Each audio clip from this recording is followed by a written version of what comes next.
To connect Google Analytics to a Whop community, it's essential to understand the importance of tracking user data, especially for online businesses. By linking Google Analytics to a Whop community, you can gain more insight into your users. The process is relatively straightforward and can be completed within the Whop account.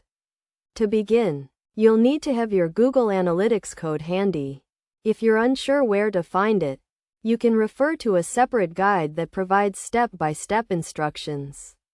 Once you have the code, navigate to the Whop account's home screen and click on the dashboard icon, which resembles a rocket. From there, click on the Settings button located on the top right, then scroll down to the Analytics section.